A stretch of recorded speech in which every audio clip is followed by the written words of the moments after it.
Guys, so we are back with another video. मैं हूं संजीव, ये है तो हम लोग हाजिर हैं एक नई वीडियो के साथ आप लोगों के सामने। और ये वीडियो है खान सर का, और खान सर बता रहे हैं कि यूक्रेन रशिया का क्राइसिस है क्या।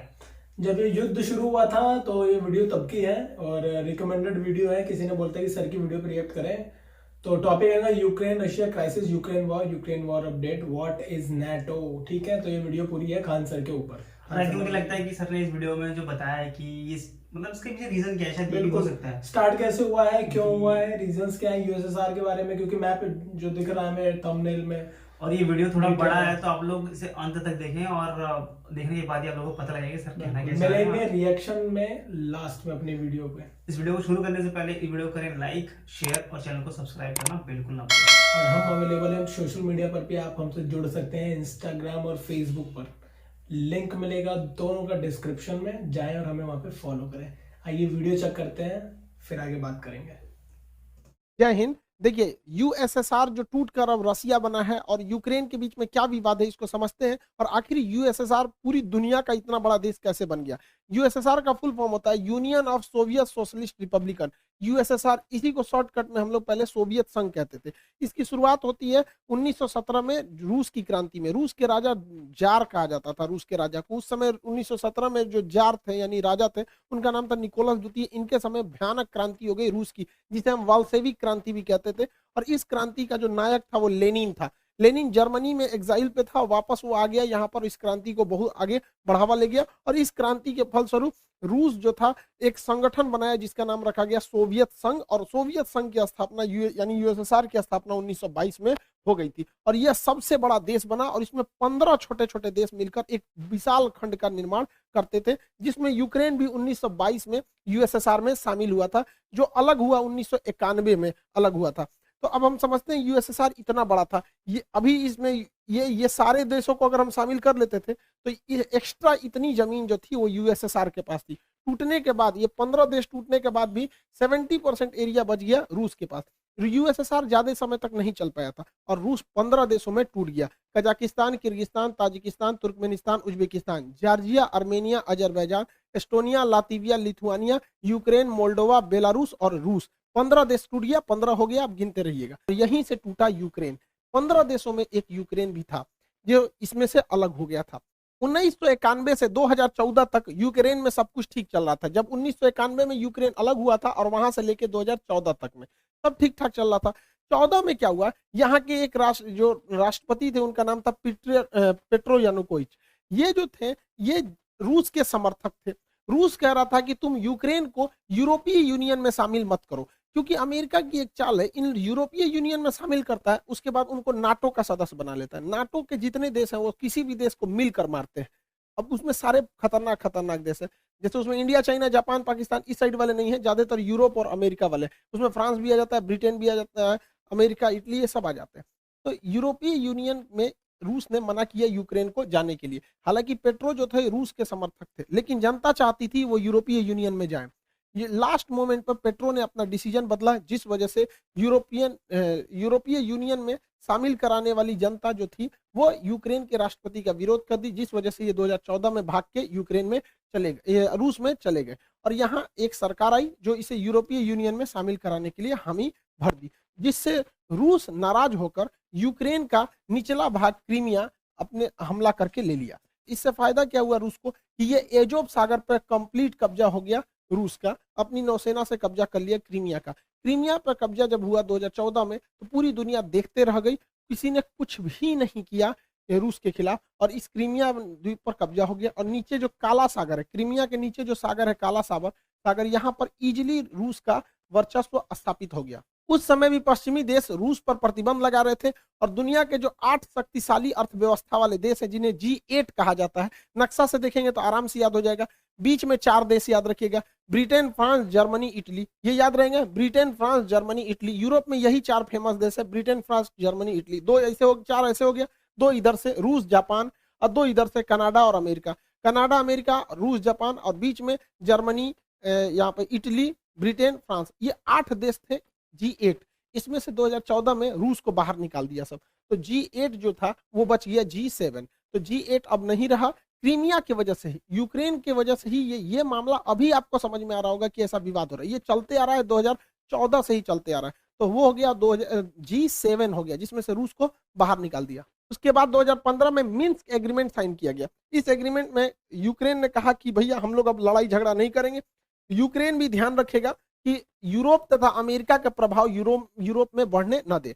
लेकिन सब गड़बड़ कब हो गया, जब यूक्रेन ने 2017 में कहा कि वो नाटो ज्वाइन करना चाहता है। नाटो का फुल फॉर्म होता है नॉर्थ अटलांटिक ट्रीटी ऑर्गेनाइजेशन। इसका स्थापना 1949 में हुआ था। वर्तमान में इसमें 30 देश आ गए हैं और ये 30 शक्तिशाली, कनाडा है, America, Britain, France, Italy, Germany, ये जितने खतरनाक देश है सब है।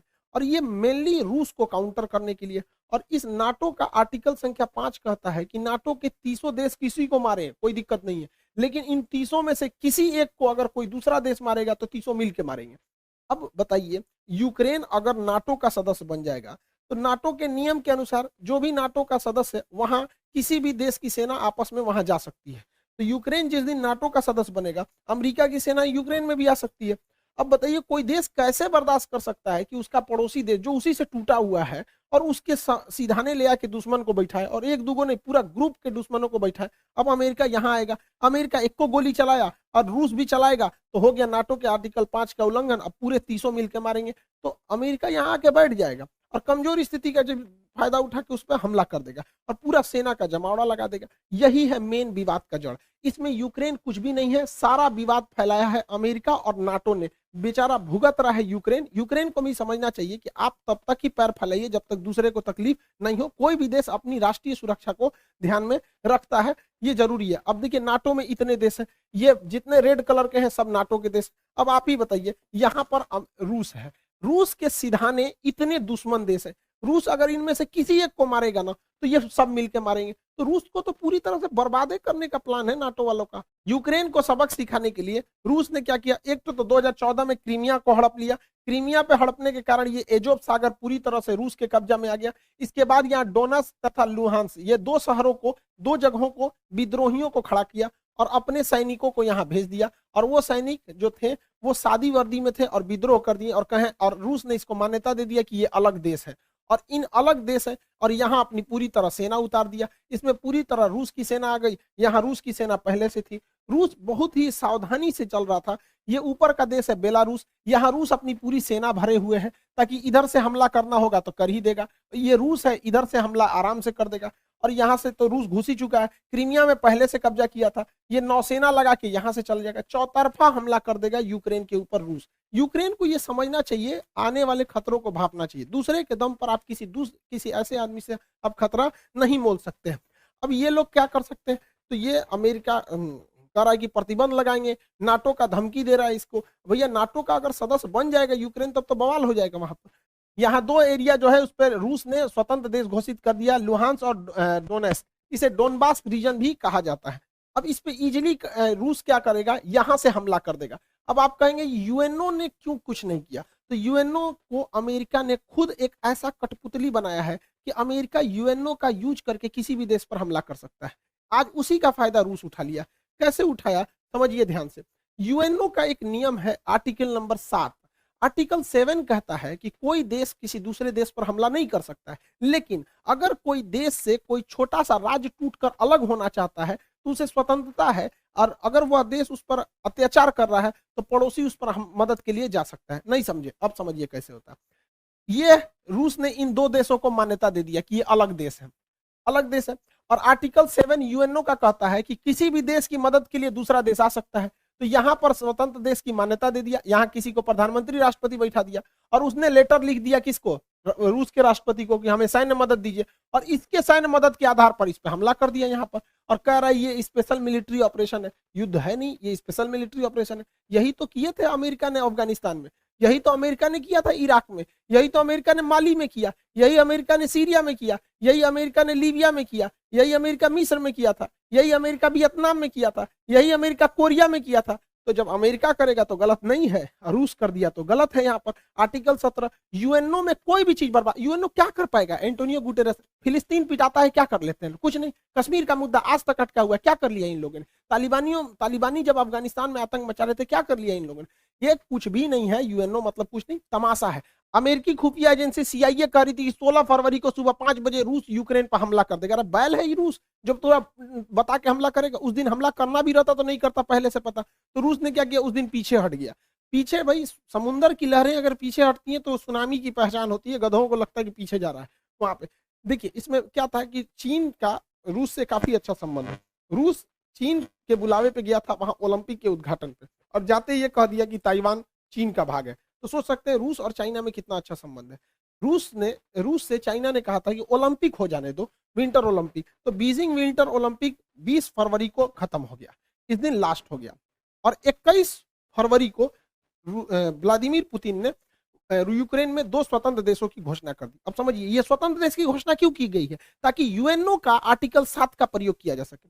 और 23 तारीख को उन स्वतंत्र देशों ने लेटर लिख दिया पुतिन को कि हमें सेना की मदद किया जाए। और 23 तारीख को पुतिन ने क्या कर दिया, सेना से हमला कर दिया। ये युद्ध है ही नहीं, स्पेशल मिलिट्री ऑपरेशन है। किसकी वजह से, यूएनओ के आर्टिकल 7 की वजह से। इस हिसाब से हम लोग भी पाकिस्तान में हमला कर सकते हैं। किस तरह से, वहां पर जो बलूचिस्तान है वहां के लोग अगर लिख के दे देते हैं कि हमारी मदद कीजिए, तो हम लोग भी मार सकते हैं। आज यूएनओ क्या कहता है, जिसकी लाठी उसकी भैंस। इसी हिसाब से यूएनओ चल रहा है यहाँ पर। अब इसके बाद हमला यहाँ पर तेज कर दिया गया, रूस ने इसके ऊपर हमला कर दिया यूक्रेन पर। हालांकि जब यूएसएसआर का हिस्सा था तो यूक्रेन का काफी विकास किया था रूस ने। आप देखिए कैसे, ये है आपका यूक्रेन का काफी विकास किया था। जितने भी उस समय के जहाज बनते थे मिग 21, आज भी मिग 21 यूक्रेन में ही बनता है। जितने पानी वाली जहाजें रूस के यूएसएसआर के समय बनी, सब यूक्रेन में। यूक्रेन के लोग आज इसको बनाना भूल गए हैं। हाल ये हो गया है जब यूक्रेन पर युद्ध के बादल मंडरा रहे थे तो यूक्रेन के इंजीनियर जहाजें बनाना भूल गए थे। तुर्की को बोले कि हमारे लिए जहाज बना दो। तो ये तो यूक्रेन की गलती है। यूक्रेन में काफी विकास किया था। यूक्रेन में ही प्रीपेड शहर बसाया गया था जहां चेर्नोबिल दुर्घटना हो गया था 1986 में, परमाणु दुर्घटना। उसकी राजधानी कीव के पास है। तो यूक्रेन में कोई भी देश इतना ज्यादा लगाव रखेगा और वो देश दूसरे देश को कहेगा कि नाटो सेना यहाँ लगाओ, तो भड़कबे करेगा। यूक्रेन में आज भी 30% लोग रसियन भाषा बोलते हैं। पूर्वी यूक्रेन के लोग तो इजीली मान लेंगे कि वो रसिया के हैं, और रसिया इसको छोड़ेगा भी नहीं यहाँ पर, क्योंकि कोई भी देश अपनी सुरक्षा को सर्वोपरि रखता है। यूक्रेन जो है आज भी जो सेना के हथियार बनते थे, टैंक वगैरह, वो रूस यूक्रेन में बनाता था, क्योंकि वो चाहता था कि 15 देश खुल के रखे। आज भी पाकिस्तान के टैंक जो हैं वो यूक्रेन के ही बने हुए हैं। यूक्रेन जब 1991 में यूक्रेन और 15 देश से टूटे थे यूएसएसआर से, तो यूक्रेन के पास लगभग 200 परमाणु बम थे। 1996 में एनपीटी के समझौते के तहत यूक्रेन ने अपना 200 परमाणु बम वापस दे दिया। किसको, रूस को दे दिया। अगर ये परमाणु बम नहीं दिया रहता ना तो ये मामला कुछ और रहता। समझ गए। तो ये परमाणु बम कितने शक्तिशाली है, कोई भी परमाणु संपन्न देश पर हमला नहीं करता है। सारा मामला 2014 से गड़बड़ाया था जब नाटो और यूरोपीय यूनियन ने एंट्री किया था। देखिए रूस की अर्थव्यवस्था का मेन स्रोत जो है वो गैस और पेट्रोलियम है। वो गैस की सप्लाई करता है। अब गैस सप्लाई पाइपलाइन से होती है, छोटे छोटे सिलेंडरों में नहीं होती है, और वो पाइपलाइन यूक्रेन के होते हुए यूरोप में जाती है। इससे अब क्या है कि देखिए ये यूक्रेन का नक्शा, इसमें इतनी सारे पाइपलाइन जा रही हैं। अब यूक्रेन ने 2014 में नाटो के दबाव में आके कहा कि तुम अगर इधर से पाइपलाइन ले जाओगे तो हमको सालाना $33 बिलियन पैसा दो। तो रूस ने कहा ठीक है दे देंगे। तो ससुरा $33 बिलियन तुम पैसों वो लोगे और नाटो में शामिल भी हो जाओगे, यूरोपीय यूनियन में शामिल भी हो जाओगे, और रूस से संबंधों नहीं रखोगे। तो हमारे यहाँ कहावत कहा जाता है ना, पानी में उतर के मगरमच्छ से बैर कीजिएगा तो मर के आइएगा। इसी बीच मेरा चचवा पहुंच गया रूस में।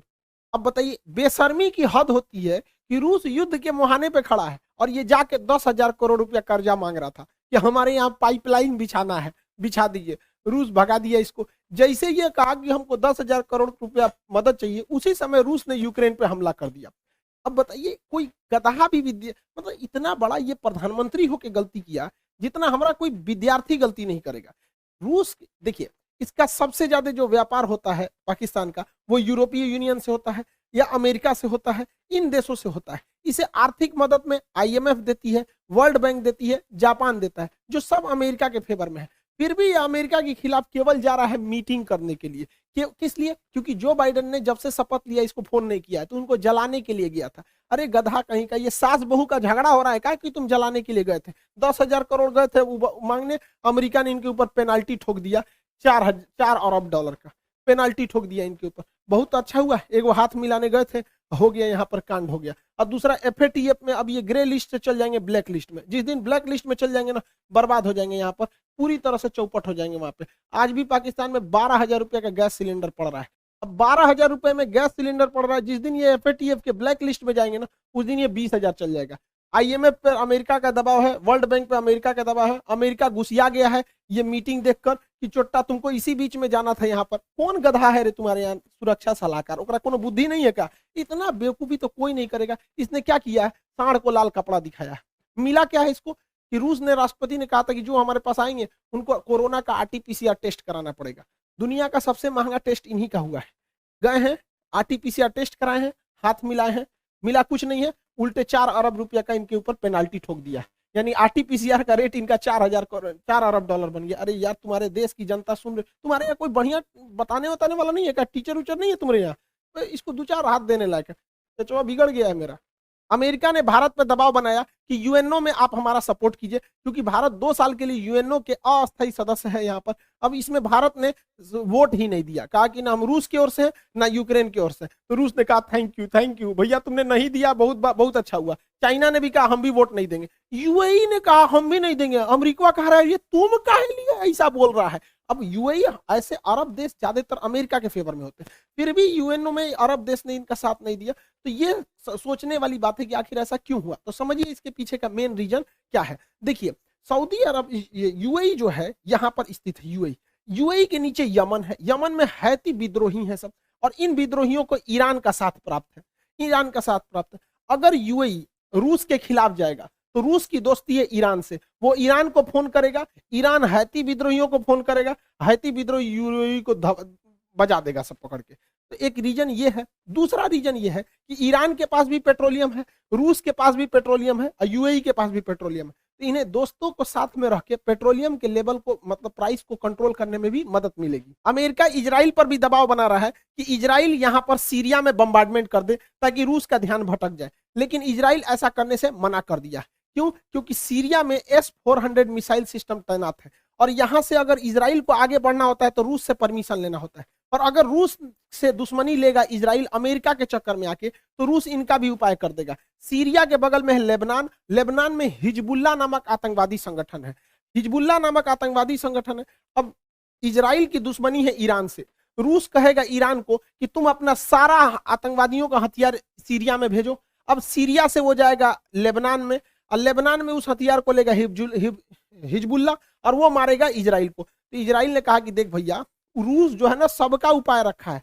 इस मिडिल ईस्ट में कोई चूचाई करता है ना, तो रूस सीधे किसको करता है? ईरान को करता है, और ईरान सबको कंट्रोल करके रखता है। हालांकि यूक्रेन के जो प्रेसिडेंट है ज़ेलेंस्की, वो भी ज्यूज यानी यहूदी हैं, और इजराइल भी यहूदी है। अब ये उसका मदद नहीं कर रहा, क्योंकि भैया देश सर्वोपरि होता है। अपने देश को काहे लिए हम रिस्क में डालेंगे? हर देश में यहाँ पे। अब ये यूक्रेन का बड़बोलापन था जो EU तक तो सीमित था, लेकिन नाटो में गए, अब लड़िए यहाँ पर। अब यूक्रेन को तो छोड़ेगा नहीं रूस, जो फाइनल है। अब वहाँ के लोगों को सफर करना पड़ता है। वहाँ के लोग काफी बहादुरी से लड़ रहे हैं। हम उनके लोगों की भावना, इज्जत करते हैं उनकी भावनाओं का, उनके सैनिकों को सैल्यूट करते हैं जो इतनी बहादुरी से लड़े वहाँ पर। आखिरी सांस तक उनके सैनिक लड़े। वहाँ पे जो आम नागरिक है वो भी अपने देश के लिए लड़ रहा है। ये, और जो बेचारे बूढ़े हैं, बच्चे हैं, वो मेट्रो में या कहीं शेल्टर होम में जाके रह रहे हैं। लेकिन देश के नागरिकों को भी सोचना चाहिए। किसी देश को इतना टॉर्चर मत करो। रूस को अपनी सुरक्षा चिंताओं को ध्यान में रखना पड़ेगा। हमको बड़ा कड़ा शब्द में बोलना पड़ता है, लेकिन ये बात जरूर है कि अगर यूक्रेन आज आंसू नहीं बहाएगा तो कल यूक्रेन की वजह से रूस को खून के आंसू बहाने पड़ेंगे। क्योंकि नाटो धीरे धीरे पैर पसार रहा है। 15 देशों को तोड़ दिया नाटो ने, और उसके बाद उन 15 देशों में से सारे देशों को अपने में मिलाते आ रहा है। नाटो की जरूरत क्या है? आप 15-30 देश मिलके किसी को मारेंगे यहाँ पर? तो यूक्रेन के लोगों को इसका खामियाजा भुगतना पड़ेगा। लेकिन क्या होता है कि देश, हर इंसान को अपना देश प्यारा होता है। देश तो बहुत बड़ी चीज होती है। इंसान जिस कमरे में सोता है, बेड के जिस कोने पे सोता है, इंसान को वही कोना पसंद आता है। आप भी अपने कमरे में बेड पे किसी खास कोना पे सोते होंगे, आपको वही नींद आएगा। हर इंसान की मेंटेलिटी होती है। लेकिन ये सोचना चाहिए कि हमारी देश की नीतियां कहाँ सही जा रही हैं। कई बार हमें कड़वे घोंट पीने पड़ते हैं। तो ये चीजें होती है। कई बार देश को ऐसा लगता है कि नहीं अभी हमला कर देना चाहिए, लेकिन उसको सोच समझ के करना चाहिए। हमारे ऊपर भी हमले हुए थे 26/11 जब ताज होटल पे हमला हुआ था। हम लोग भी चाहते तो पाकिस्तान पर हमला कर देते। पुलवामा हुआ था, संसद पर हमला हुआ था, कारगिल पर हुआ था। हम लोग भी चाहते तो इस्लामाबाद पे घुस जाते, लेकिन उस वजह से हमारी देश की अर्थव्यवस्था नहीं बढ़ी। अब क्या है, धीरे धीरे हमारी अर्थव्यवस्था बढ़ रही है, धीरे धीरे पाकिस्तान खुद ही बर्बाद हो जाएगा। तो ये यूक्रेन के लोगों को सोचना चाहिए कि ऐसा ना करे कि रूस जैसे देश से, इतने बड़े देश से दुश्मनी ले ले। अभी रूस का पूरा फुल प्लान क्या है, वो वायुसेना से भी हमला कर रहा है, थल सेना से भी कर रहा है, नौसेना से भी कर रहा है। वो चारों ओर से घेर चुका है यूक्रेन को और कोई मदद के लिए नहीं आया। ये दुनिया के लिए भी एक लेसन है कि जब तक अपने पैर पे नहीं खड़े रहेंगे तब तक कोई मदद करने के लिए नहीं आएगा। कोई आएगा कैसे मदद करने के लिए आपके ऊपर? आपकी खुद की परछाई भी ना अंधेरे में आपका साथ छोड़ देती है, तो दूसरे से क्या उम्मीद कर रहे हैं? मुसीबत पड़ने पे हर इंसान साथ छोड़ देती है, जब अंधेरे में परछाई ने छोड़ दिया तो। व्लादिमीर पुतिन का सीधा सा डिमांड है कि रूस ये यूक्रेन और नाटो लिखित दे कि वो कभी भी यूक्रेन को नाटो में शामिल नहीं करेंगे। रूस का दूसरा डिमांड है कि जो एस्टोनिया, लातविया, लिथुआनिया जो एकदम इसकी राजधानी के पास नाटो सेना आके बैठी हुई है, इन्हें वापस विड्रॉल करे। अमेरिका ने यूरोप में जो परमाणु बम रखे हैं इसे वापस ले जाए। ये व्लादिमीर पुतिन का है। हालांकि पुतिन का आंतरिक विरोध भी हो रहा है देश में, लेकिन इसे दबाने के लिए पुतिन काफी बेहतरीन ढंग से वेल ट्रेंड है। पुतिन का पूरा प्लान क्या है? वो यूक्रेन को इस एरिया से काट देंगे। इस एरिया से काट दिए, वो ऑलरेडी काट चुके हैं, इसमें तो कुछ सोचना ही नहीं। क्रीमिया में वही काट चुके हैं। अब ये है एक देश है जिसका नाम है मोल्डोवा। व्लादिमीर पुतिन क्या किए, बहुत पहले से प्लानिंग के तहत मोल्डोवा के इस क्षेत्र को विद्रोहियों द्वारा आजाद करा दिए हैं। इधर विद्रोही क्षेत्र है, ट्रांसनिस्ट्रिया नामक इस देश को बना दिए हैं यहाँ पर। अब उनका फुल प्लान है कि यहां से यहां ये एरिया को काट देंगे यूक्रेन का, जिससे यूक्रेन धीरे धीरे एक लैंड लॉक कंट्री हो जाएगा और ये पूरी तरह से लैंड लॉक हो जाएगा। नीचे से कोई मतलब ही नहीं बनेगा यहाँ पे, ताकि इसकी नौसेना इधर, अक्सर नाटो की नौसेना इधर आ जाती थी। अब इनको खामियाजा भुगतना पड़ेगा। क्यू में उसकी सेना घुस चुकी है, रूस की सेना चारों ओर से घुस चुकी है। अब ये वेट एंड वॉच करेंगे लोग, जल्दी से जल्दी जोनेस्की जो है वहां पे वो सरेंडर कर दे। और रूस की सेना बहुत शक्तिशाली है, कई देश मदद के लिए आए हैं, लेकिन इससे बहुत कुछ नहीं हो पाएगा। लेकिन रूस के लिए भी है, जितने देर होगा युद्ध में उतने रूस के लिए समस्याएं बढ़ेंगी, उसके ऊपर सैंक्शन जो है वो और ज्यादा लगते जाएंगे। भारत पे भी इसका असर पड़ेगा। जो गैस है उसके रेट बढ़ेंगे, पेट्रोलियम फिर 110 105 के पास चला जाएगा, क्योंकि वो ऑलरेडी बढ़ने वाले हैं। जो सनफ्लावर जिससे रिफाइंड तेल वगैरह बनाए जाते थे वो 80% आता था यूक्रेन से, यूक्रेन युद्ध में फंस चुका है, अब वो नहीं आएंगे। फिर से सरसों का तेल 200 से 250 रुपए लीटर के राउंड द फिगर जाने वाला है। दवाइयां यूक्रेन के लोगों को महंगा पड़ेगा, क्योंकि भारत उन लोगों को दवाइयां बेचता था। गेहूं के लिए एक चीज का प्रॉफिट यही है कि यूक्रेन और रूस दोनों गेहूं के बहुत बड़े उत्पादक है। यूक्रेन के पास गेहूं का बहुत बड़ा भंडार था। यूक्रेन में एक घास का मैदान है जिसे कहते हैं स्टेपी, उसे bread basket of the world कहते हैं, कि दुनिया में वो गेहूं वहां बहुत ज्यादा मात्रा में उत्पादित होता है। तो गेहूं का इन लोग के पास प्रोडक्शन गिरेगा, जिस वजह से गेहूं के रेट बढ़ेंगे। तो भारत उन गेहूं को विदेश में बेच सकता है और इस तत्कालिक समय के लिए फायदा कमा सकता है। ये भारत के लिए एक मौका है, वो भी हाथ से मत चला जाए, दिक्कत हो जाएगा। हालांकि रूस इसके लिए पहले से तैयार बैठा है। उसने अपनी अर्थव्यवस्था को बजट में जो पारित किया था उसको स्टेबल रखने की कोशिश किया। वहां पर्याप्त मात्रा में विदेशी भंडार रखे गए हैं। वो सोने का प्रचुर भंडार रख चुका है। अमेरिका ने उसके ऊपर सबसे खतरनाक प्रतिबंध लगाया है, स्विफ्ट बैन लगा दिया। देखिए, दो तरह के बैंकिंग में कोड होते हैं। अगर आप देश के अंदर ही पैसा भेजना चाहते हैं तो आपको IFSC कोड लगते हैं। आप अगर ध्यान देखे होंगे, बैंक में कभी भी पैसा ट्रांसफर किए होंगे तो IFSC कोड लगा होगा। अगर आपको IFSC कोड नहीं पता है, बैंक से ट्रांसफर पैसा नहीं होगा। लेकिन ये IFSC कोड किसी देश के अंदर ही होता है। हमें बिहार, यूपी, मध्य प्रदेश, तमिलनाडु कहीं भेजना है, लेकिन अगर हमें यहां से पैसा अमेरिका भेजना है तो उस समय IFSC कोड काम नहीं करेगा, उस समय स्विफ्ट कोड काम करेगा। जितने लोग ऑनलाइन ट्रेडिंग करते होंगे, विदेश से सामान बेचते होंगे, आता होगा, उन लोग को पैसे के लिए IFSC कोड नहीं बल्कि स्विफ्ट कोड की जरूरत पड़ती होगी। अमेरिका ने यूरोपीय देशों के दबाव में आकर रूस को क्या किया, स्विफ्ट कोड से हटा दिया। अब रूस का स्विफ्ट कोड ही काम नहीं कर रहा है। रूस में इंटरनल व्यापार तो होगा, लेकिन बाहरी व्यापार पर बैन लग जाएगा। हालांकि रूस चाहे तो रूबल में इसका व्यापार कर सकता है इजीली। रूस की अर्थव्यवस्था पर इसका प्रभाव पड़ेगा, लेकिन इसके लिए भी अमेरिका ही जिम्मेदार है। उसने रूस को इतना ना प्रतिबंधों से झोंक दिया था, इतना झोंक दिया था कि रूस अब एकदम उब गया था। कहा जाता है किसी को इतना न डराओ कि उसके दिल से डर खत्म हो जाए। भारत के लिए समस्या है कि हमें बैलेंस लेके चलना है, ना हमें अमेरिका की ओर झुकना है, ना हमें रूस की ओर झुकना है। हमें दोनों से जरूरत है और दोनों से सावधान रहने की जरूरत है। हालांकि क्वाड ग्रुप में भारत ने अमेरिका का साथ नहीं दिया, एक न्यूट्रल स्टैंड को अपनाया है।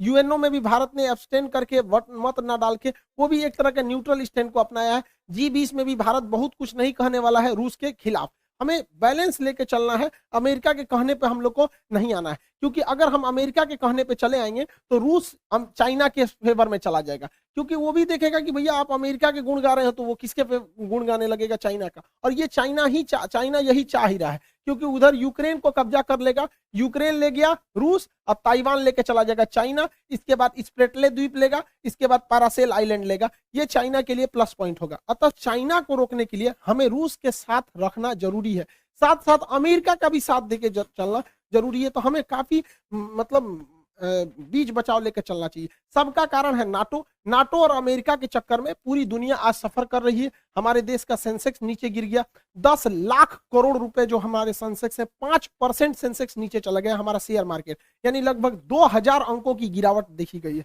जिसे वैल्यू में कहेंगे तो 10 लाख करोड़ का। ये नाटो इन लोग के चक्कर में, ये आपस में, जब तक दुनिया में ये दोनों देश हैं अमेरिका और रूस, हमेशा गोलियां चलती रहेंगी। अरे कोई छोटका है ससुरा चाइना, ये पूरी दुनिया में गोलियां चलवाते रहेंगे। हम लोग को न्यूट्रल बैलेंस लेके चलना है, लेकिन हमें यह नहीं भूलना चाहिए कि अमेरिका से दोस्ती, दुश्मनी तो खतरनाक होती है, दोस्ती और खतरनाक होती है, ये किसी के नहीं होते ऐसा। और अमेरिका के पिछले कर्मों को हमें नहीं भूलना चाहिए। याद कीजिए 1971 में जब जंग चल रही थी तो रूस हमें बचाने आया था, 40वां बेड़ा भेजा था, और यही अमेरिका है जो परमाणु बम से मारने की धमकी दिया था, अपना 7वां बेड़ा भेजा था। 1965 में जब हमारे यहाँ अकाल पड़ा था तो अमेरिका हमें सुअरों को खाने वाला गेहूं दिया था। किस मुंह से अमेरिका आज हमसे मदद मांग रहे हैं यहाँ पे भैया? जब 370 लगा था तो इसमें 7 रूस ने हमारा दिया था। यूएनओ में कश्मीर में जब जब मुद्दा आया था तो यूएनओ कहता था कि वहां के लोगों से पूछिए क्या होगा, तो रूस वहीं पे रोक लगाता था। हम कैसे भूल सकते हैं रूस को? रूस ही हमें सबसे ज्यादा हथियार दिया। आज भी भारत में 80% हथियार रूस से ही आ जाते हैं, हम इसको नहीं भुला सकते हैं। 1998 में जब भारत ने अपना परमाणु बम परीक्षण किया था, पूरी दुनिया खिलाफ हो गई थी, रूस साथ खड़ा था। आपको याद है कि नहीं इन दोनों की जोड़ियां? इन लोगों ने परमाणु परीक्षण किया था, उसके बाद कोई हमें आंख उठाकर नहीं देख सकता था। तो उस समय भी रूस की बात हम लोग को याद रहना चाहिए। 1999 में जब कारगिल की लड़ाई हुई थी तो अमेरिका ने अटल बिहारी वाजपेयी से कहा था कि हम परमाणु बम मार देंगे भारत के ऊपर। तो अटल बिहारी वाजपेयी ने कहा था कि हम आधा हिंदुस्तान खोने के लिए तैयार हैं, लेकिन हम वचन देते हैं कि सुबह का सूरज पाकिस्तान नहीं देख पाएगा। तो पाकिस्तान, अमेरिका अपना परमाणु बम लेके भागा था। याद कीजिए अभिनंदन की जी का फाइटर पायलट जो थे, इनके ऊपर जहाज से जो स्ट्राइक किया गया था, वो जहाज भी पाकिस्तान को अमेरिका ने दिया था, F-16 जहाज।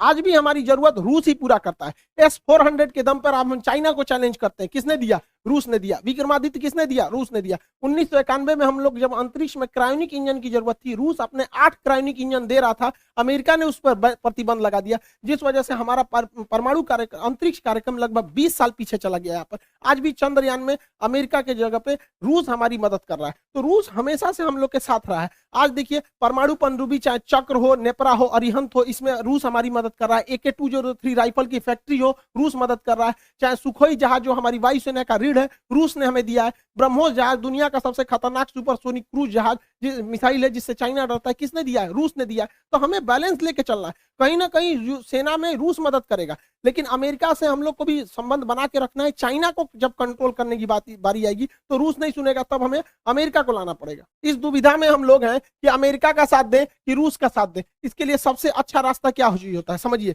मान के चलिए हमारे 2 बहुत करीबी आदमी हैं, उन दोनों का बियाह पड़ गया, वो कह रहा है कि हमरे बियाह में आना, वो कह रहा है हमरे बियाह में जाएगा। तो भैया हम एक में जाएंगे तो दूसरा से संबंध खराब हो जाएगा। एक काम करते हैं, कोई दिन हम अपने बियाह कर लेते हैं, बातें खत्म हो जाएगा। भैया हम अपने बियाह में बिजी थे। इसी वजह से सबसे अच्छा तरीका है, ना हम रूस के फेवर में जाएंगे और ना ही हम अमेरिका के फेवर में जाएंगे। सबसे अच्छा तरीका है, मोदी जी को अपनी सेना को बोलिए कि गलवान घाटी में 2 किलोमीटर आगे घुस जाए। गलवान घाटी में जैसे 2 किलोमीटर आगे घुसेगी, लड़ाई तो करना नहीं है, उलझा के रखना है। 2 किलोमीटर जहां आगे घुसेगी उधर से चाइना वाले घुस जाएंगे, फिर वैसे ही स्टैंड ऑफ हो जाएगा। 2-3 महीना चलेगा, अमेरिका कहेगा हे बोलना रे रूस को, हम कुछ जी करें, हम तो खुदे लड़ रहे हैं चाइना से यहाँ पे। तो हमला दोनों शांत के शांत रहेगा। और इससे एक और फायदा होगा, चाइना इधर उलझा रहेगा तो ताइवान पे हमला नहीं करेगा, नहीं तो इससे यही भी बहाने निपटा देगा ताइवान को। आपको क्या लगता है, भारत को इधर उलझा देना चाहिए कि नहीं देना चाहिए? वरना आप मना करेंगे तो कोई ना कोई देश इस तरह से आपको कहेगा कि भैया हमारा साथ दो। उससे अच्छा हम खुद उलझे हुए हैं, बातें खत्म। रूस की जगह पे कोई भी देश रहता तो अपनी सिक्योरिटी को लेकर चिंतित होता ही। आप खुद सोचिए, अमेरिका यहाँ पे है, क्या मैक्सिको देश में अगर रूस अपनी सेना लगाएगा तो क्या अमेरिका चुप रहेगा? नहीं चुप रहेगा ना। कोई भी देश देखेगा कि आप यहाँ सेना लगा क्यों रहे। तो आप ही बताइए, अमेरिका अपनी नाटो सेना अगर यूक्रेन में लाएगा तो रूस के बॉर्डर से सटा देगा, तो रूस कैसे चुप रह सकता है? अपने देश पर बीतता है तो सबको खराब लगता है। आप ही बताइए, भारत है यहाँ पे, भारत के नीचे यहाँ श्रीलंका है। अगर पाकिस्तान अपनी फौज श्रीलंका में लगा देगा और श्रीलंका उसको परमिशन देगा तो भारत धोएगा कि नहीं धोएगा उसको? हम लोग को कैसे खराब लगता है, जैसे चाइना अपना स्ट्रिंग ऑफ पल्स लाता है यहाँ पे। तो हर देश को अपना सुरक्षा चिंता को ध्यान में रखना पड़ता है।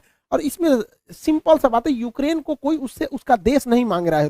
रूस का केवल यही करना है कि यूक्रेन डिसाइड एक लिखित दे दे कि वो कभी भी नाटो सेना में शामिल नहीं होगा। यूक्रेन को यह सोचना चाहिए कि नाटो में शामिल होने से अमेरिका को फायदा है, वो दुश्मनी निकालेगा रूस से। क्या जाता है यहाँ पे, पूरा देश बच जाता, उसके लोग मरने से बच जाते, क्या काम आया नाटो। तो यहाँ यूक्रेन को सोचना चाहिए कि बहुत ज्यादा जिद पालने से कोई खास फायदा नहीं होता है। और हमेशा एक चीज याद रखना चाहिए, यूक्रेन हो, हम हो या आप हो, हम अपना पड़ोसी नहीं बदल सकते, दोस्त बदल सकते हैं। इसलिए दोस्त से संबंध बने बिगड़े, लेकिन पड़ोसियों से हमेशा संबंध अच्छा रखना चाहिए, क्योंकि हमेशा काम पड़ोसी आते हैं। यूक्रेन का पड़ोसी रूस है और ये ना अमेरिका दोस्त है। तो हमेशा एक चीज को ध्यान रखना चाहिए, किला सुरक्षित करने के लिए पड़ोसी का सुरक्षित होना जरूरी है। यूक्रेन को हठधर्मिता छोड़नी चाहिए। आप यूरोपीय यूनियन में शामिल हो जाए, नाटो जैसे सैन्य संगठन में नहीं शामिल होना चाहिए। क्या ये फिनलैंड बेवकूफ था, स्वीडन बेवकूफ है जो इन लोगों ने नाटो की सदस्यता नहीं लिया। यूक्रेन, रूस ने धमकी दिया फिनलैंड ले लेगा तो तोड़ो छोड़ देंगे। क्या कर लेंगे लोग ये रूस का। दूसरा, बीपीएससी का जो प्रैक्टिस सेट है बाबू वो आ चुका है। बीपीएससी और एनटीपीसी रेलवे जितना चीज है इसका प्रैक्टिस सेट है, इसको प्रैक्टिस करते रहेंगे। आपके एग्जाम में जो मेरिट से छटते हैं लोग, वो लोग इस वजह से नहीं छटेंगे। और इकोनॉमिक्स के बैच बहुत देर से अटके हुए थे, अब वो 3 जनवरी से इकोनॉमिक्स का बैच आ जाएगा। यहाँ 3 जनवरी का है, 3 मार्च को सुबह 9 बजे इकोनॉमिक्स का बैच आ जाएगा। इसमें माइक्रो मैक्रो इकोनॉमी, लोच वगैरह सब चीज बता देंगे आप लोगों को। आई होप आप ये सब चीज समझे होंगे। भारत को किसी का साथ नहीं देना चाहिए। इंटरनेशनल रिलेशन में कभी भी कोई भी चीज बदल सकता है। हमारी जरूरत है तो ही हम लोग काम आ सकते हैं दूसरे के लिए। आई होप आप समझेंगे। मिलेंगे नेक्स्ट क्लास में। जय हिंद। ओके, वीडियो हो गई एंड। और भाई वीडियो 30 मिनट्स की है, लेकिन कितनी ज्यादा इंटरेस्टिंग है हम लोग को पता भी नहीं चला। तो पूरी कहानी है इसके अंदर भाई। जो विवाद चल रहा है अभी भी है। आज तो खैर इलेक्शन चल रहे हैं, तो आजकल भारत मीडिया ने खत्म कर दिया होगा। आज युद्ध सुबह से इलेक्शन दिखा रहे हैं बस कि यूपी में बीजेपी ने गवर्नमेंट फॉर्म की है। बाकी तो ये है भैया इसके पीछे की कहानी पूरी कि क्यों ऐसा हुआ है। जो कल हमने एक वीडियो पे रिएक्ट किया था कि 500 इंडियंस ज्वाइन करने के लिए एप्लीकेशन दिया, चले गए हैं शायद। जिन्होंने एप्लीकेशन डाले हुए ना वो लोग ये वीडियो देख लें। भाई इन्हीं को ही देख लें, आगे छोड़े, आप खुद पढ़े ना। अभी तो मैंने तो उसमें मैंने दे रखे हैं 3 टॉपिक और पढ़े इससे अलावा। मैं तो कहता हूँ 3 टॉपिक नहीं पढ़ने ना, आपको बोरिंग लगता हो तो ये देख लेना, ये देख लेना और फिर डिसीजन लेना कि क्या कर रहे हो तुम। ठीक है। तो ये पूरी कहानी थी। यूएसएसआर से शुरुआत हुई है, उसके टूटने की कहानी थी।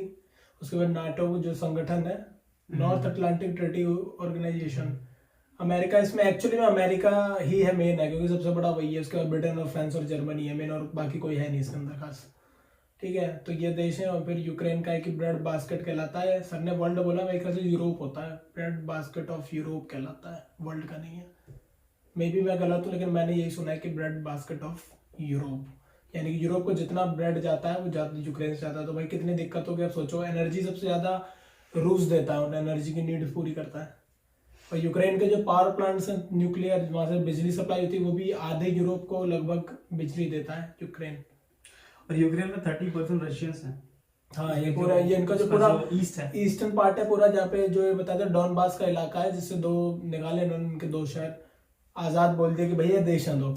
और रशिया ने ऐसा भी, मतलब देखो रशिया ने 2014 के बाद से ये सब चीजें करने स्टार्ट करी, जब उन्हें पता लगा कि यूक्रेन का जो इंटेंशन है वो नाटो में ज्वाइन होने का है। रशिया ये बात 20 साल से बोल रहा है कि ऐसा नहीं करना है, ऐसा मत करिएगा, मत करिएगा। और 1991 पे जब यूएसएसआर टूटा था, उस टाइम भी इन लोगों ने एग्रीमेंट किया था कि भैया सिक्योरिटी देंगे हम यूक्रेन को, और हम पे भी आप नाटो का एक्सपेंशन नहीं करेंगे। यूएस से बोला था, यूएस ने कहा था ठीक है हम नहीं करेंगे। लेकिन यूएस ने अपना सारा वो तोड़ता गए। 12 से 30 कर लिया, आप लगाओ 12 से 30 कर लिया देश। और जाहिर सी बात है भाई, मेरे भी घर के बगल में अगर कोई मेरा दुश्मन बैठ जाएगा आके, तो इनसिक्योरिटी फील होगी, और इनसिक्योरिटी फील होगी तो फिर एक्शन लिया जाएगा। नहीं, मैं तो ये कह रहा हूँ कि जो इन लोगों ने मतलब एक तरीके से ऑलमोस्ट 30 कंट्रीज कर लिए नाटो में, ये तो करेंगे क्या, हर कंट्री पर अटैक कर करके। ये इनका यही है कि भाई सबको दबा के रखो, और ऐसा होगा नहीं। अगर आप देखो कि भाई दिखा रहे हैं जो न्यूज में कि भाई इतने लोग देख रहे हैं, इतने लोग समर्थन दे रहे हैं, देश समर्थन दे रहे हैं, अगर आप देश की जगह पे आबादी देखो ना, तो आबादी लगभग कम ही पड़ेगी, क्योंकि 135 करोड़ इंडिया कोई समर्थन नहीं है, न्यूट्रल है ना हम लोग। चाइना न्यूट्रल ही एक तरह से बल्कि पक्ष में गया रूस के। 135-40 उसकी भी आबादी है। यूएई हो गया आपका, 35 और देश हैं जिन्होंने न्यूट्रल स्टैंड लिया, पाकिस्तान भी है उसमें। और क्या था इसमें, एक आपका रूस की आबादी हो गई। तो आप अगर आबादी के हिसाब से देखो ये पूरा हिसाब, तो रूस के फेवर में ज्यादा दुनिया के लोग हैं, मैं वैसे देख रहा हूँ। अगर देश, अब बताओ इतने इतने छोटे छोटे देश हैं जिनको भारत में अगर निकाले जाए, वैसे देश तो हजारों निकल जाए। भारत तो खुद ही स्टेट ही हमारी कई कई देश से बड़ी है। तो अब लगा लो, तो ये पूरी कहानी थी। और सर ने बाकी इसके बाद वो भी बताया इंडिया में क्या क्या इफेक्ट्स आएंगे और बाकी सब चीजें। और मतलब इसमें मतलब रूस का अगर आप इस वीडियो को देखोगे ना, तो आपको रियलाइज होगा कि रूस ये कर इसलिए रहा है क्योंकि उसको भाई अपनी सेफ्टी दिखेगा ना। बिल्कुल। अब कल को कोई दूसरी कंट्री उनके बॉर्डर पे आके मिसाइल लगा देती है, तो ऑब्वियसली बात है यार, वो तो चाहेगा नहीं ना कि ऐसा कभी ना हो भाई। अगर ऐसा होगा तो खतरा है फ्यूचर में। और यूएस और रशिया की जो दुश्मनी है वो पता है कि काफी सालों से चलती आ रही है, और रशिया और रूस की बनती बिल्कुल नहीं है, सॉरी यूएसए की। और जो यूएसए भाई वो कभी भी अटैक कर सकता है इसकी आड़ में। बिल्कुल। और ये इन लोगों ने हर जगह किया है, सीरिया में किया, यमन में किया, माली में किया है, आपका पूरा सूडान वगैरह इधर के जो भी इलाके वहां किया है, इराक में किया है, ईरान में किया है, अमेरिका ने हर जगह किया है भाई, ठीक है। और ये हर जगह दुनिया ने झेला कि इनकी वजह से अपनी लड़ाई किसी की नहीं थी। कोल्ड वॉर में क्या हुआ था, कोल्ड वॉर जो चलता रहा, अभी भी कोल्ड वॉर का ही बोलते हैं पार्ट है। रूस और यूएस ने आपस में एक दूसरे पे एक गोली नहीं चलाई, पर बाकी देश बर्बाद कर दिया। किसी तीसरे देश में जाके अपनी लड़ाई लड़ी इन लोगों ने। इराक खत्म कर दिया, सीरिया खत्म कर दिया, आपसी रंजिशें निकालने के लिए। ये लोग दोनों को पता है कि हम दोनों आपस में लड़ेंगे तो हम दोनों का नुकसान है, हम इनडायरेक्टली कहीं और लड़ते हैं। और सर ने इसमें एक और चीज बताई कि आर्टिकल 7 जो यूएन नेशन आर्टिकल 5 था, आर्टिकल 7 था, उसके अकॉर्डिंग ये है कि अगर कोई कंट्री हेल्प मांगती है ना किसी कंट्री की, तो आप यूएन का ना, यूएन का था, तो आप उस पे मतलब उस कंट्री की हेल्प के थ्रू अटैक कर सकते हो जो कंट्री उन पे मतलब दुश्मनी कर रही है, जो दुश्मन कर रही है। जैसे भारत ने एक तरह से बांग्लादेश के लिए किया था, वही वाला अप्लाई करा जा सकता है। और इन्हीं की इस चीज का इस्तेमाल कर रहा है रूस। जैसे मान सर ने कहा कि जैसे कि मान लो बलूचिस्तान कल को बोलता है कि हमारी थोड़ी हेल्प कर दो, तो हम लोग उनके लिए पाकिस्तान पर अटैक कर सकते हैं। अब आपको इसी बात पे गालियां पड़ेंगी, पाकिस्तानी आएंगे डिसलाइक करेंगे, कर दो। मैंने बस एग्जांपल दिया है, डिसलाइक तो आप लोग करते ही हो, लाइक करते रहो, कोई दिक्कत नहीं भाई, क्योंकि भाई जो है वो है, जो फैक्ट है वो फैक्ट है, ठीक है। और ऐसा पॉसिबल है। और मैं तो कह रहा हूँ सर ने जो प्लान किया था गलवान वैली में घुसने से बढ़िया, मैं कह रहा हूँ पीओके की साइड में घुस जाना चाहिए इंडिया को, ठीक है। इधर घुस भी जाओ अपना होगा। सर ने कहा नहीं मेरी शादी है, मैं तेरी शादी में भी नहीं आ सकता, तेरे में भी नहीं आऊंगा, तो ये वाला काम कर दो। हम तो अपने में ही बिजी हैं भाई, और अभी तो इलेक्शन का माहौल चल रहा है। सर ने बढ़िया एग्जांपल दिया ना भाई, चमका दो भाई, मैं कह रहा हूँ चमका दो, पीओके ले ही लो, ले पाओ तो ले लो, अच्छा मौका है। वैसे गवर्नमेंट को खैर पता होगा, हम तो इमोशनल आदमी होते हैं भाई, हमें क्या पता है कि टैक्टिक्स क्या है, हम तो कुछ भी बोलेंगे। गवर्नमेंट देखे बाकी क्या करना है, बाकी भैया तैयार रहो कि देखो पेट्रोल प्राइसेस हाइक होंगे। अब तो बैन भी लगा दिया है रूस पे, यूएस में गैस पूरी एनर्जी पे इसके लगा दिया, कोल पे, एनर्जी पाइप। बाकी पाकिस्तान भैया गए थे इनके चाचा जी इनके चाचा गए थे कि 10,000 करोड़ रुपए दे दो। नहीं वो गए थे यूएसए को थोड़ा सा जलाने गए थे, जल गया। इन पे ही $55 मिलियन का जुर्माना लगाया इनके बैंक पे।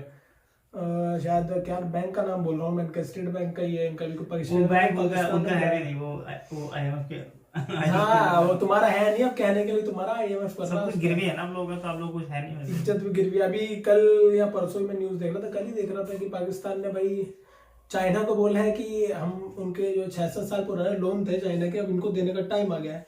तो इन्होंने पहले तो रिक्वेस्ट की कि कृपया करके हमसे लोन मत लीजिए, अभी हम पे नहीं कर पाएंगे, हमें थोड़ा एक्सटेंड करिए उस चीज को।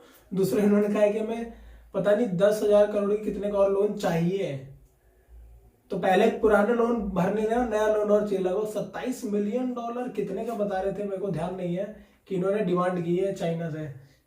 चाइना बेटा गिरवी रखवाएगा, तुम्हारी खोपचे में ले जाकर हर चीज साइन करवा के देखना तुम। और अभी तो खैर चल ही रहा, तख्ता पलट का हिसाब चल रहा पाकिस्तान के अंदर, पूरी दबा के नो कॉन्फिडेंस मोशन जो है इमरान खान के खिलाफ, शायद पार्लियामेंट में पाकिस्तान की आया हुआ या आने वाला, ऐसा कुछ है, जिसमें इन्हें साबित करना पड़ेगा कि हमारे पास पूर्ण मेजोरिटी है। नहीं होगी तो सरकार गिर जाएगी भाई। और देखो सरकार गिरेगी, पाकिस्तान की कोई भी आएगा ना उसको मांगना ही पड़ेगा दूसरी कंट्री से, कोई भी यार नहीं बचा पाएगा भाई। तुम खुद सोचो, भीख तो तुम्हारा मांगना जन्म सिद्ध अधिकार है और तुम इसे लेकर रहोगे। अभी तो ग्रे लिस्ट में है ना एफएटीएफ की, और भाई ब्लैक लिस्ट में आ गया, फिर तो इसमें एक चीज और मिस हुई है कि यूएई चला गया है ग्रे लिस्ट में। अमेरिका ने इस पे ले लिया एक्शन, जो इन्होंने साथ नहीं दिया ना इनका, तो इसके लिए यूएई को इन्होंने कर दिया है ग्रे देखा लिस्ट एक में। तरीके देखा जाए तो अमेरिका ने जानबूझ के भेजा है उनको। बिल्कुल पेनल्टी यूएई काफी संपन्न देश माना जाता है। उनको डाल दिया है कि भैया यहाँ पे मनी लॉन्ड्रिंग होती है, इस केस में आप जाओ ग्रे लिस्ट में, पाकिस्तान को ज्वाइन करो आप और टर्की को ज्वाइन करो, हेलो हाय करके आओ जरा वहां से।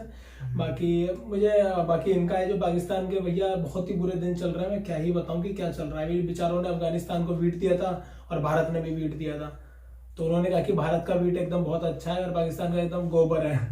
बोला है भाई बकायदा तालिबान के प्रवक्ता ने कि क्या दिया है ये पाकिस्तान ने हमें, ये घुन लगे हुए गेहूं दे दिए हैं कीड़े वाले, और बोला है कि भारत का जो गेहूं है सोने की तरह है। और सर ने बताया कि पाकिस्तान में इतनी महंगाई चल रही है, वहां पे सिलेंडर 12,000 रुपए का मिल रहा है।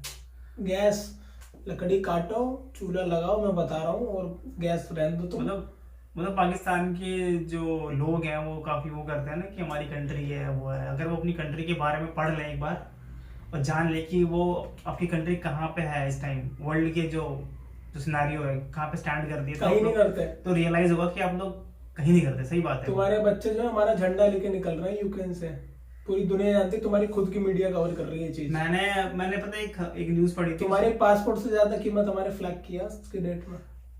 समझ में आया, फ्लैग सिर्फ लगा के बच जा रही है जान उनकी, और निकाल के बुलाई है हमारी सरकार। पाकिस्तानी, नेपाली और श्रीलंकन और शायद बांग्लादेश के बच्चों को भी हमने रेस्क्यू किया वहां पे, और गवर्नमेंट को तारीफ बनती है इस चीज में। भाई वो बच्चों की कोई गलती नहीं है, बनता है, कोई पाकिस्तान के और कहीं के भी हो जो फंसे उनकी सेवा हम लोग करते हैं और हम लोग करते रहेंगे। हम लोग ऐसे हैं भी यार, हमारा दिल ऐसे ही रहा है। हमें कोई नफरत नहीं है कि आपको क्यों ले गया है, अच्छा किया लेकर आए, भाई किसी की जान बचाई है तो अच्छी बात है, पर पाकिस्तान को ट्रोल करेंगे एज अ कंट्री तो ट्रोल होती रहेगी। ठीक है, तो भाई बात करते हैं खत्म। और सर ने बताया कि रशिया इंडिया का मतलब दोस्ताना कैसा है, मतलब क्या कहाँ नहीं साथ दिया, आप बताओ भाई। मिसाइल वो दे रहे हैं तुम्हें, डिफेंस की चीजें वो दे रहे हैं, ब्रह्मोस में मदद उन्होंने करी। इंडिया के क्रायोजेनिक इंजन इंडिया ने मांगा था जब इसरो के लिए, ये कहानी आपको पता नहीं होगी, इसरो ने मांगा था क्रायोजेनिक इंजन होता है लिफ्ट करने के लिए, जो हमें GSLV बनाना था ना अपना, GSLV जो भारी सैटेलाइट को ऊपर ले जाता है, उसके लिए हमने कहा था कि, तो इन्होंने तैयारी कर दी थी कि हम दे देंगे 8 इंजन आपको। यूएस ने सैंक्शन लगा दिया था और वो नहीं दे पाए थे हमें। ठीक है, तो यूएस ने गेम खेला था, फिर इंडिया ने काफी टाइम लगा और हमने अपना खुद का डेवलप किया और हमने कर लिया। अब स्वदेशी हमारे पास खुद का क्रायोजेनिक इंजन है और हम उससे ही लॉन्च करते हैं अपने जो भी चीजें हैं।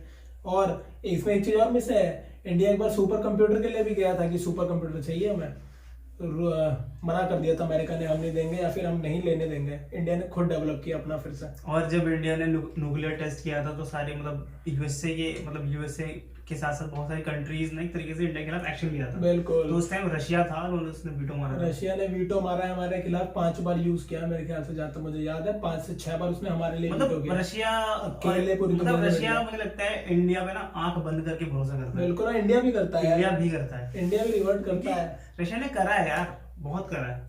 बोल देखो, इसे कहते हैं कि बंदे कहते हैं कि अपना फायदा देखो, आज की डेट में जो चल रहा है बात एकदम सटीक है, पर पुरानी चीजें भी एकदम से नहीं भूलनी चाहिए किसी को भी। बिल्कुल। और पहली बात तो डायरेक्ट आप पे हमला किया इंडिया ने, आपको कुछ कहने और देखो यूक्रेन की जो पॉपुलेशन है, ऑब्वियसली बात है यूक्रेन का भी इतना मतलब यूक्रेन का ये है कि हाँ उनको नाटो के उसमें नहीं जाना चाहिए, बट क्या है कि यार यूएसए कर रहा है एक तरीके से, यूक्रेन की भी गलती नहीं है इतनी, क्योंकि यूएस चढ़ा रहा है भैया, चढ़ जा चलेगी झाड़ पे, और ये चढ़ रहे हैं। अब देखो, अभी देखो मैं बता रहा हूँ तुम्हें, लास्ट में कुछ नहीं होगा, क्योंकि देखो रूस भी बेवकूफ है नहीं, रूस ने पूरी कैलकुलेट किया होगा वॉर करने से पहले कि हम कहाँ तक हमें ले जा सकते हैं। ठीक है, तो बैकअप तो उन्होंने रखा ही होगा, कुछ ना कुछ तो है भाई बात।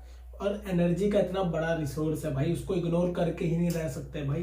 आप बताओ, दुनिया चलती है। ईरान बैन किया हुआ है, वेनेजुएला बैन किया हुआ है, अपने आप रूस बैन कर रहे हो। दुनिया के 3 सबसे बड़े देश, दूसरा सबसे बड़ा देश है रूस जो तेल देता है। सोच रहे हो आप कि अब पॉसिबल नहीं है भाई, और अमेरिका खुद प्रोडक्शन नहीं कर रहा है, तो आप सोचो कि तेल की जो डिमांड है वो कहाँ से पूरी कैसे करोगे। ईवी तो इतना है नहीं पूरी दुनिया में, थोड़ा यूरोप में भी ईवीज काफी आ गए, इंडिया में भी अब चालू हो चुका है, अगले 10 साल तक हम भी ईवी पे शिफ्ट हो जाएंगे, फिर तो ऑटोमेटिक। लेकिन एक बात बताओ, जो प्लेन वगैरह हैवी व्हीकल्स हैं जो उस पे ही चलेंगे, उसके लिए तो भाई कीमत बढ़ेगी ना। और ट्रांसपोर्ट के लिए जितनी भी चीजें चल रही हैं, यानी कि ट्रांसपोर्ट में अगर हम एक सामान दूसरी जगह ले जा रहे हैं तो वो भी बढ़ जाएगा, अपने आप कीमत बढ़ेगी सिर्फ पेट्रोल की वजह से। तो भैया तैयार हो जाओ, ये एक शौक आएगा, रिसेशन हो सकता है। क्या हमने कहीं पढ़ा था, स्टैग्नेशन, स्टैगफ्लेशन, स्टैगफ्लेशन, मतलब चीजें रुक जाएंगी एक तरीके से। हाँ, आपकी इनकम वही रहेगी, और इनकम रहना और रुक जाना और महंगाई बढ़ जाने को स्टैगफ्लेशन कहता है। तो इस सिचुएशन की तरफ दुनिया बढ़ रही है, और इसको दुनिया बढ़ नहीं रही है, दुनिया को बढ़ाया जा रहा है। और कौन बढ़ा रहा है? यूएस बढ़ा रहा है, क्योंकि उसको पता है उसको कोई फर्क नहीं पड़ेगा, और अपनी इकोनॉमी वो सर्व बनाएंगे। जितना नुकसान हुआ ना इन लोगों को कोविड में 1.5-2 साल, जितने भी हथियार बेचती है कंट्रियां, सब कवर कर लेंगे इस युद्ध में। तुम देख लेना, नुकसान हमें ही उठाना, हम जैसे लोगों को।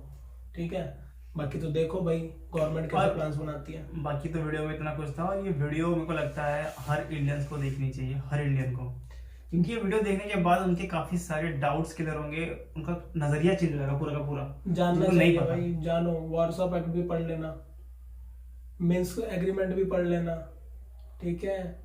और जो सर नहीं बता, यूक्रेन के पास 200-300 परमाणु हथियार थे, एनपीटी पे साइन किया इन्होंने और दे दिया इन्होंने कि ये लो जी, थमा दिया। एनपीटी होता है न्यूक्लियर समथिंग ट्रीटी करके है, नाम बोल रहा हूँ, न्यूक्लियर अप्रसार संधि हिंदी में बोलते हैं। और इसमें क्या होता है कि भाई साइन करके दे दो कि हम न्यूक्लियर का यूज नहीं करेंगे या फलाना नहीं करेंगे, आप अपने न्यूक्लियर हथियार दे दो, बाकी हम सारे देश कहते हैं कि हम मदद करेंगे आपकी, जितने भी ये कराते हैं। इसमें मेन ये काम है यूएस वगैरह का, जो जो बना चुके हैं न्यूक्लियर वेपन्स। इसी के चक्कर में इंडिया को भी काफी आज भी फोर्स किया जाता है कि आप एनपीटी पे साइन करें। इंडिया सिग्नेटरी नहीं है एनपीटी का, ना इंडिया है ना पाकिस्तान है, क्योंकि उसमें बहुत सारी ऐसे कंडीशन है जो भारत कहता है कि नहीं, हम नहीं कर सकते। आपको एनपीटी से अगर साइन नहीं करोगे तो पता नहीं क्या कई सारी मेंबरशिप है वो आप नहीं ले सकते जब तक आप करोगे नहीं। इंडिया ने कहा हम नहीं करेंगे, और अच्छा डिसीजन है। देख रहे हो आज यूक्रेन ने कर दिया जोश जोश में, तब अभी हालत देखो। अगर आज होते तो सच में भाई कुछ और सिचुएशन होती, नहीं करता इतनी आसानी से कोई भी हमला नहीं करता। और भी तरह तरह मस्ती, बिल्कुल, क्या पता हमला ही ना करते यार, इतने अग्रेसिव नहीं कर पाते। जब पता है कि भाई सामने वाले पे ऐसी चीज है कि भाई मार देगा तो गया काम। एक बार बताओ, हम तो डूबेंगे सनम, तुम्हें भी ले डूबेंगे, वही वाला हाल है। मैं अगर खुद बर्बाद हूं तो मैं क्यों, जैसे अभी बोला कितने सैंक्शन डाल दिए हैं रूस पे, क्या उसको फर्क ही नहीं पड़ता, डाल दो, अब क्या बचा ही क्या है तुम्हारे पास, क्या करोगे। और सर ने इसमें एक चीज बताइए कि यार यूक्रेन की काफी हेल्प करी है रशिया ने, बहुत करी है डेवलप होने में। तो जब तुम्हारी हेल्प करता है, रशिया तुम्हारी हेल्प कर रहा था, कर भी मतलब इतने सालों से, तो फिर तुम्हें क्या जरूरत है यार नाटो वाटो में जाने की। उनका ये एक वो है कि धीरे धीरे उनका ऐसा लगता है कि रशिया में धीरे धीरे हड़प लेगा, समझ रहे, एक फियर होता है यार, फियर ऑफ इनसिक्योरिटी पे पूरा खेल है। रशिया को इनका लगता है, इनको रशिया का लग रहा है, यही पूरा खेल है। का फायदा उठा रहा है यूएस इसका ही फायदा, इसको ब्लफ कर रहा है इसमें, मस्त कह रहा है मैं तुम्हारे साथ क्यों नहीं भेज दे रहा अपनी सेना नाटो की, भेज देना यार, इतना ही हो रहा है दम तो। पोलैंड में बिठा रखी है इतनी सारी हथियार वगैरह है, दम तो घुस जाओ।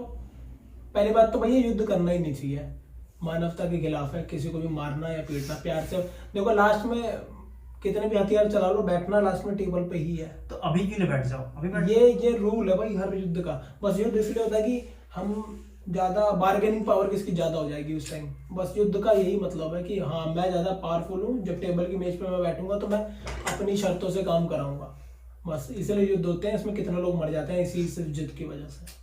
तो मैं तो कह रहा हूँ कि भैया दोनों को इंटेलिजेंसी दिखानी चाहिए। यूक्रेन भी साइन करके दे दे कि भैया हम आप पे नहीं करेंगे, आपके खिलाफ थ्रेट नहीं बनेंगे। रूस भी ऐसा लिख के दे कि हम आपकी कभी जमीन वगैरह को हम हड़पेंगे नहीं। दोनों करें दूसरे को, और इसको एक्चुअली में फॉलो करें। एग्रीमेंट लोग तोड़ते बहुत हैं। ऑब्वियसली देखो, लिखित में दे, और लिखने के बाद मतलब हो ना वो वाली बात होती है ना कि जो अपनी बात पे नहीं अपने बाप का नहीं, वो वाली बात कायम रखो यार। मतलब वो बात तभी ट्रीटियां चलती हैं यार। अब मैंने बात है यार, अब तुम लिख के दे रहे हो उसको, ठीक है, मान लो रशिया एक बड़ी कंट्री है, सबको पता है भाई, डिफेंसिवली तो सुपर पावर है ना वो, बिल्कुल है, ठीक है। अगर तुम उसको लिख के दे रहे हो, उसके बाद उसी को तोड़ दे रहे हो, तो भाई गुस्सा तो आएगा ना, बिल्कुल आएगा भाई, बहुत ज्यादा गुस्सा आएगा। तो ऑब्वियसली तो वही भुगत रहा है यूक्रेन, और कुछ नहीं। यूक्रेन भैया अब तुम देखो, हम तो बहुत दूर है तुमसे, कुछ करेंगे हम लोग भी। मदद तो भारत पहुंचा रहा है, तुम्हें मानवीय सहायता पहुंचा रहे हैं, पहुंचाते रहेंगे। मेडिकल हेल्प मिल रही है, भारत की शायद डॉक्टर्स की टीम भी जाएगी उधर। बाकी हथियार वगैरह हम लोग तो खुद इंपोर्ट करते हैं भैया, सॉरी हम नहीं देंगे। ना में शौक है, अगर हम देंगे भी तो रशिया का ही होगा, वो रशिया का ठीक है। तो भाई बाकी अपने बेस्ट फ्रेंड पाकिस्तान से हेल्प मांग लो, देखो कुछ दे पाए तो। यार मैं तुम कह रहा हूँ यूक्रेन को हेल्प मांगनी चाहिए, पाकिस्तान से बहुत मांगता है। मुझे लगता है अगर यूक्रेन हेल्प मांगेगा पाकिस्तान से तो उनको पता क्या मिलेगा, बाबा जी कटोरे लो। नहीं, कटोरे मिलेंगे बहुत सारे, कटोरे लो, भर दो भी हमारा पहले भर दो पहले हमारे को पैसा दे दो। बता इतना नीच देश भाई कि जब रूस ने अटैक मारा तब भी भीख मांग रहे थे उस टाइम उनके देश में जाके। ओ भाई कितनी हद वाली बात है भाई। चलो यार बंद करते हैं वीडियो ये, क्योंकि पाकिस्तान में हम पहुंच जाएंगे धीरे धीरे। वीडियो पाकिस्तान पे नहीं है क्योंकि यूक्रेन पे है, तो इसको यहीं खत्म करते हैं।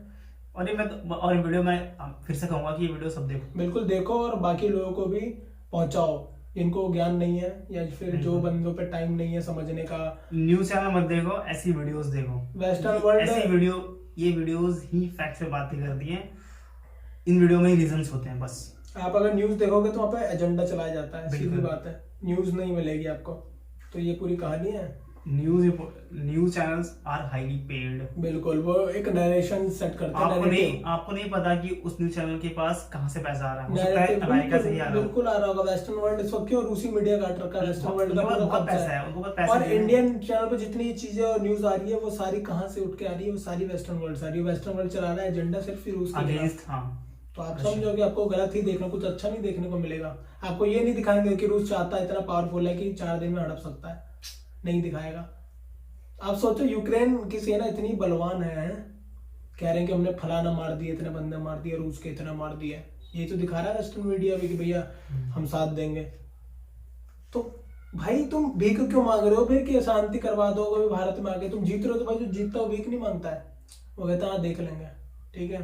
तो मैं तो कह रहा हूँ युद्ध खत्म करो और हम वीडियो खत्म करते हैं। समझदारी दिखाओ और काफी लिखित में काम करो यार। बिल्कुल, और उसकी वैल्यू करो, हथियार उठा के उसकी वैल्यू करो। और इसी साथ वीडियो को हम करना चाहेंगे एंड और हम मतलब जाने से पहले इस वीडियो करना लाइक, शेयर और चैनल को सब्सक्राइब करना तो बिल्कुल मत भूलना। और आप हमसे जुड़ सकते हैं सोशल मीडिया हैंडल्स पर भी, फेसबुक और इंस्टाग्राम पे मिलेगा पेज, आप रिएक्टिंग इंडियन डुओ लिख के सर्च करके भी हमें वहां पे ज्वाइन कर सकते हैं जाकर, या तो आपको डिस्क्रिप्शन में मिलेगा लिंक, टैप करें पहुंच जाए वहां पे, हमें फॉलो कर सकते हैं। और हमारी वीडियोस में कोई इंप्रूवमेंट आपको चाहिए तो आप लोग वो भी मेंशन कर सकते हो, बिल्कुल पूरा काम करेंगे। और बहुत सारी वीडियोस अभी पेंडिंग लिस्ट पे है भाई, बहुत सारे लोगों का है। हम लोग गायब थे 1.5 हफ्ते तक, कुछ काम था तो हम लोगों को, तो हम लोग अवेलेबल नहीं, तब धीरे धीरे बनाएंगे और वीडियो आते जाएंगे। आप सब्र, हमको पता है कि आप तो हमको लोगों को मिस, कुछ लोग जो देख रहे होंगे मिस तो कर रहे होंगे ना भाई कि यार इनकी वीडियोस क्यों नहीं आ रही, इतना बड़ा मसला चल रहा है पूरे वर्ल्ड भाई में। तो हम खुद मसले में फंसे हुए थे, बिल्कुल। ठीक है। तो आएंगे फिर से नई नई वीडियो के साथ, कोशिश करते हैं कवर आएंगे करने हम के लोग। पुराने सारे टॉपिक्स को, ठीक है। अब तो अभी रेगुलर है, हम फ्लो में है ही अपने। मतलब पुराने जितने भी टॉपिक्स जो लोगों ने बाकी जिन्होंने कवर किए वो करोगे कि जो हमारा नजरिया है ना, हम अपने नजरिए से रिएक्ट करेंगे उस वीडियो में। बिल्कुल, क्योंकि तो मिलेंगे आपसे नेक्स्ट वीडियो में। Till then take care, bye.